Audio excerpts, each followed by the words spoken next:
حلقة النهاردة يا جماعة هي حلم الواحد من جمهور ولاد طه. اخونا يوسف من الغردقة واللي لسه عنده 13 سنة عمل سكريبت محترم يبين لك قد ايه انه هيبقى ليه مستقبل كبير جدا.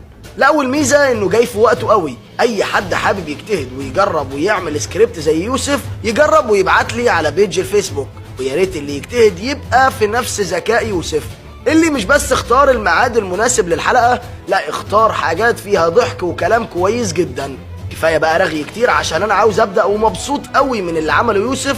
اتاكد بقى انك عملت اللايك والشير واشتركت كمان في القناه هنا وفي باقي قنوات ولاد طه، واللي هتلاقي لينكاتهم تحت في الديسكريبشن. فنجان قهوتك الرايق ويلا بينا عشان نبدا. بعد ما خسر الاهلي نهائي دوري ابطال افريقيا على ايد الوداد المغربي، محدش فينا كان اصلا يقدر يحلم ان اللي حصل ده